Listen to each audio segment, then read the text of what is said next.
devant vous une personne TED. Personne TED. TED comme trouble envahissant du développement. Quoi? Envahissant? Rassurez-vous, ce n'est pas contagieux. Ce n'est pas non plus comme le trésor public qui vient vous envahir jusque dans vos demeures. Non, c'est quelque chose de beaucoup plus simple. C'est ce que populairement on peut appeler autisme. Après, ceci étant, on dit aussi que ce sont ces personnes qui vivent dans des bulles. Bon, mais il y a 500 000 personnes avec autisme en France, donc on est nombreux dans la bulle. Et je peux vous assurer, on s'amuse bien, on passe de bons moments. Donc, vous voyez, après, également, en tant que personne TED, je ne fume pas.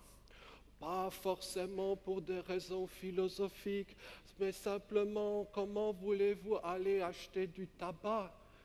Est-ce que vous le commandez sur Internet? Je ne sais pas, ça exige des compétences sociales. Donc, ni alcool, ni caviar, ni tabac, ni substance autre encore. Ça a très très très mal démarré, très très mal. Rendez-vous compte, je suis né le même jour et la même année que Britney Spears. Puis mes parents, quand ils m'ont vu, ils ont dit on arrête les gosses, là c'est fini quoi. Voilà. Et ensuite, est venu l'âge scolaire. Bon, alors inutile de vous dire que j'étais en très grosse difficulté, hein, pour reprendre l'expression fétiche des profs et de mes profs d'alors. Je ne suis pas entré dans les apprentissages. Effectivement, je ne savais pas jouer au cerceau. D'ailleurs, je ne le sais toujours pas. Je n'ai toujours pas les compétences requises pour passer au CP. Si on m'avait fait redoubler, je ne sais combien dizaines de fois, ça n'aurait sans doute pas suffi. Parce que, rendez-vous compte, pour l'éducation nationale, il faut savoir jouer au cerceau avant de savoir calculer des intégrales triples, pas l'inverse. Si donc les années ont passé et au primaire, j'étais quand même en difficulté parce que je m'étais rendu compte de quelque chose d'horrible. J'avais compris que ma prof de CE2 était une ignorante. Elle ne connaissait même pas le successeur de Ramsès II. Au collège, personne ne voulait être assis à côté de moi. D'ailleurs, je venais au collège de manière plus ou moins assidue. Mais les choses, là encore, ont changé en arrivant au lycée.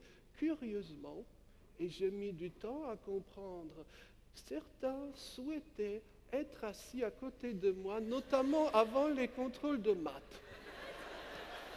Bon, il y a des équations sociales que l'on peine à résoudre, mais c'est la vie, paraît-il.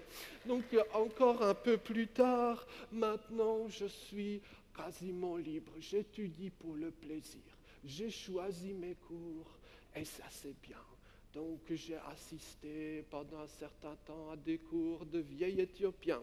Là, les cours sont garantis compatibles autistes. Vous êtes seul avec le prof.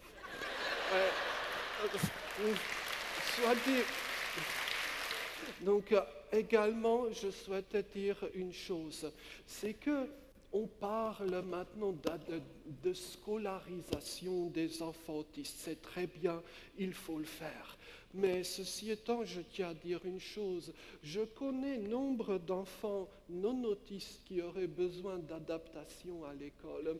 Et je pense d'ailleurs que les adaptations que l'on met en place pour des enfants avec autisme à l'école bénéficient d'abord aux autres enfants, à tous les enfants. Cela a été montré quand vous ajoutez un enfant avec autisme dans une salle de classe, tout le niveau de l'école et de la classe augmente. Quand on dit que les gens avec autisme vivent dans des bulles, je connais nombre de gens sans autisme qui vivent dans d'épaisses bulles, avec lesquelles nulle communication n'est possible. Vous savez, s'intéresser au décimal du nombre pi, ce n'est ni plus stupide, ni plus bizarre que de retenir les résultats des matchs de football. Je tenais juste à rapporter une petite histoire. Il y a quelques années, était venu en France un grand monsieur, un Américain, Stephen Shore.